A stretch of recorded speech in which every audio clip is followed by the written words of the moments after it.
Ma vie, c'est une boucle infinie entre discipline et décadence. Soit je suis le gars qui se lève à 6h du mat pour aller à la salle avant de commencer la journée, ou celui qui se réveille à midi avec une odeur de pizza froide dans la chambre et des miettes de chips sur la table du salon. Je suis le genre à boire 3 litres d'eau par jour, puis à remplacer par 3 cafés et 2 bières pour fêter la productivité. À aller à la salle 6 jours d'affilée, mais passer les 6 suivants à scroller sur TikTok. Et je sais très bien que je suis pas le seul à vivre comme ça. À avoir ce truc chelou où t'as 2 versions de toi. Celle ultra motivée, saine et carrée qui fait des to-do list et qui écoute des podcasts de mindset, et l'autre qui s'en bat la race et qui finit par tout décaler à un lundi qui n'arrive jamais. J'ai passé des années à croire que j'étais juste irrégulier. En fait, je vis juste en mode tout ou rien. Et même si ça a l'air plutôt cool, à force ça me détruit beaucoup plus que ça m'aide. Alors je me suis demandé pourquoi on est autant à vivre comme ça. Pourquoi quand on dérape un tout petit peu, on a besoin de tout envoyer bouler. Pourquoi on sait pas juste vivre normalement sans que ça soit chiant. Aujourd'hui, on parle de la fantastique malédiction du tout ou rien, et je crois que j'ai enfin compris où était la douille. Lundi 6 octobre dernier à 14h43, en ouvrant mon tel, je suis tombé sur ce widget. Pas vraiment étonnant en rapport au fait que c'est moi qui l'ai mis là. Ce truc, c'est le meilleur moyen que j'ai trouvé pour avancer dans mes projets et garder mes bonnes habitudes. Évidemment, là, je parle des jours tout. C'est toi qui crée les habitudes que tu as envie de prendre ou de perdre, et bam, tu coches en temps réel. Ça te donne même un pourcentage d'accomplissement. Bref, c'est relativement sympa et motivant. Mon problème dans tout ça, c'est que chaque soir, en regardant ça, soit il est blindé de cases vertes à 90%, soit il est totalement vide depuis 3 semaines.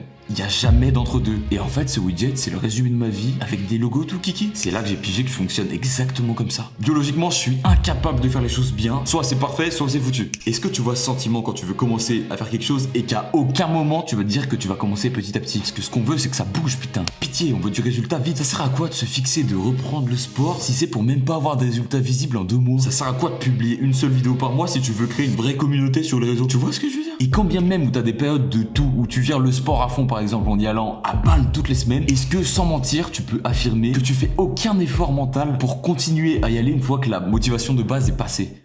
Si oui, bravo à toi, tu m'as bien niqué. Sauf que si on est autant à être dans cette situation, il y a forcément un côté positif. Quelque chose qui donne un goût de reviens-y. Parce que forcément, quand t'as passé 1 mois à te lever tous les matins à 6h pour aller à la salle avant de commencer ta journée, bah quand tu te réveilles à 10h du tam un mois plus tard, tu te régales la gueule. Quand t'as passé 1 mois à bouffer des graines de chia, des steaks végé et des haricots verts, en privant de tout ce que tu kiffes, mais qui fait pas partie de ton régime. On est d'accord que s'enfiler des fast-food 1 mois plus tard, c'est un putain d'orgasme gustatif. Un truc génial aussi dans le fait de vivre en mode tout ou rien. D'ailleurs, le truc le plus addictif, c'est quand donnant à fond dans tous les points de ta vie au même moment, tu ressens 4 fois plus les efforts. Parce que cette sorte de souffrance, elle procure tellement de plaisir. Ça te régale parce que vu que tu t'actives à 200% dans ce que tu fais, t'es trop fier et t'as l'impression d'être une machine de déter.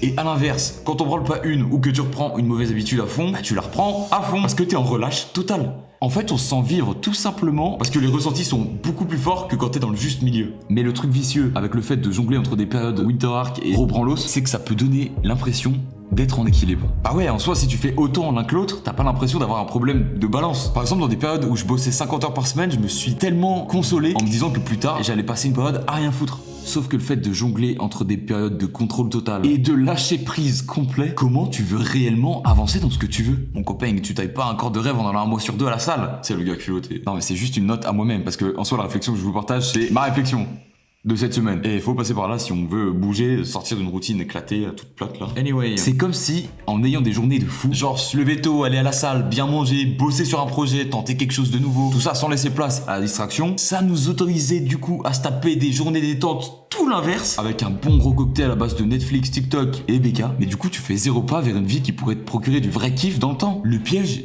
c'est que en vivant en mode tout ou rien, bah t'as aucun équilibre, aucune rigueur et donc 0 stabilité. D'ailleurs en fait je crois qu'on est juste beaucoup à avoir confondu intensité et équilibre. Parce qu'en fait les pics de tout ou rien, ils s'équilibrent pas du tout. Ils te lessivent. Il est où l'équilibre là-dedans? Pourquoi le milieu me paraît aussi nul, voire quasi flippant? Oui, là, je vais peut-être te décevoir, mais ce serait beaucoup trop simple de dire que c'est juste une question de discipline. Parce que certes, la discipline et moi, on a toujours eu une relation relativement toxique, ce qui n'empêche pas qu'il y a des périodes de tout qui durent des semaines et des semaines, pendant lesquelles on peut de fou avoir des baisses de motive, sauf que le seul truc qui m'emmène à la salle quand il fait -5 dehors et qu'il fait nuit, et que je pourrais tranquillement rester dans mon lit avec un petit chocolat chaud, je bois pas de chocolat chaud, c'est la discipline. Et ma Clio 4. En fait, le vrai problème, c'est que je déteste être dans le juste milieu.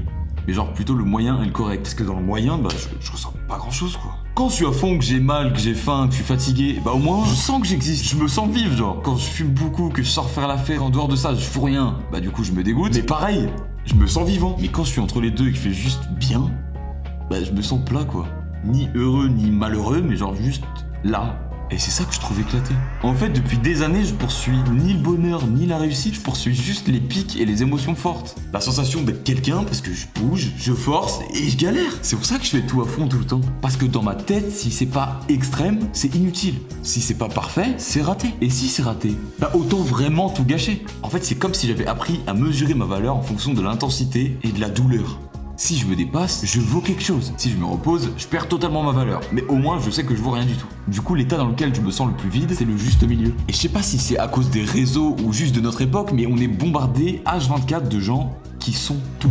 Qui fait des travaux la nuit 15h. Alors que par exemple, ton daron, il y a 30 ans, grande nouvelle, il avait pas Insta. Donc finalement, les seules personnes avec qui il pouvait se comparer, c'était Will Smith, Eminem et ses collègues du lycée. Alors qu'aujourd'hui, sur les réseaux, tout le monde est beau, productif, inspirant, musclé, amoureux, riche, drôle, en forme, en graisse. Et quand tu regardes ça, bah tu te dis pas, allez, je vais m'y mettre doucement. Bah ouais. Tu te dis, vas-y, demain, je deviens ce gars. Sauf que le problème, c'est qu'on ne devient pas ce gars-là. On s'épuise juste de malade. Et dès que la motive commence un peu à retomber, bam, on lâche tout. Parce qu'on voulait pas progresser, on voulait ressentir. On voulait pas s'équilibrer, on voulait juste vibrer. Donc non, je pense pas que j'ai de problème avec la discipline. J'ai juste un problème avec le calme.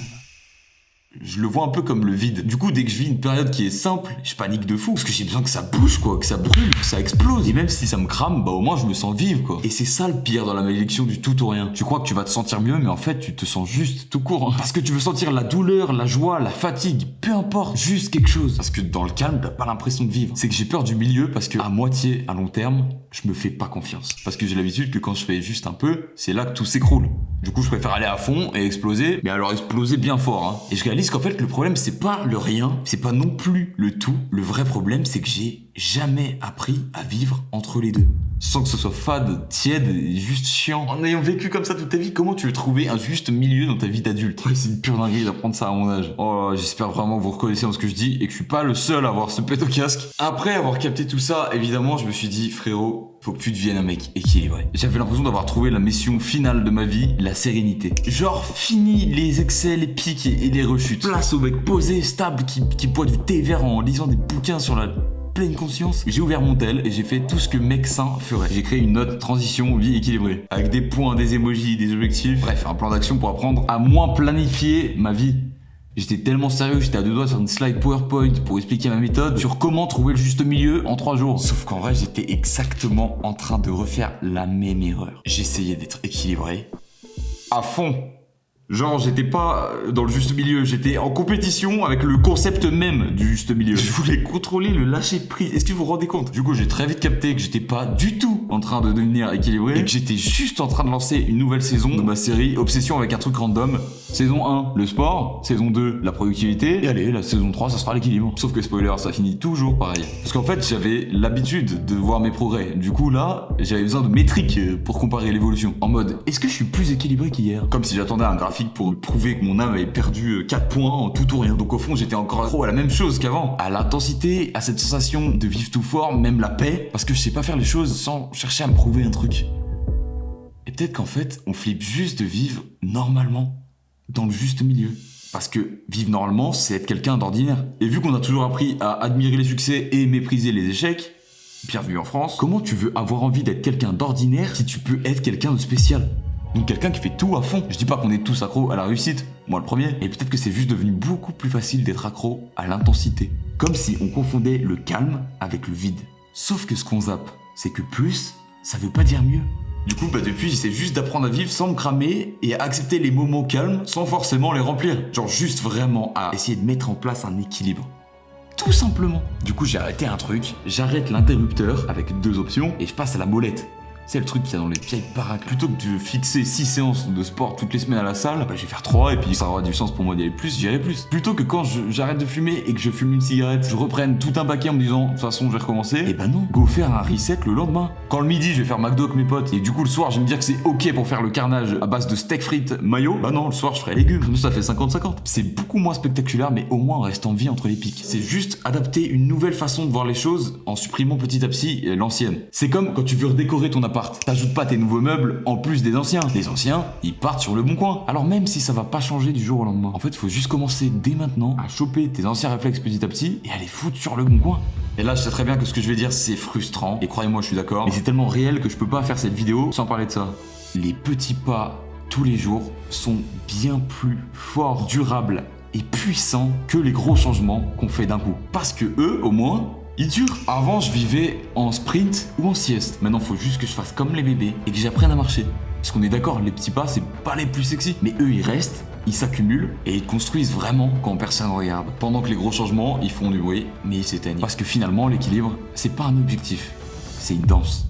Merci à toi d'avoir suivi jusqu'au bout la première vidéo de ma nouvelle aventure. Et bienvenue dans le game. Ici, on est là pour faire bouger les choses et pimper nos vies. Alors, je vais pas te promettre qu'on se retrouve demain et tous les jours sur cette chaîne pour les prochaines vidéos. Ce serait totalement con par rapport à tout ce que je viens de te dire. Mais on se retrouve ici tous les mercredis pour continuer l'aventure. On se voit la semaine pro. D'ici là, portez-vous bien et vivez tout fort avec modération.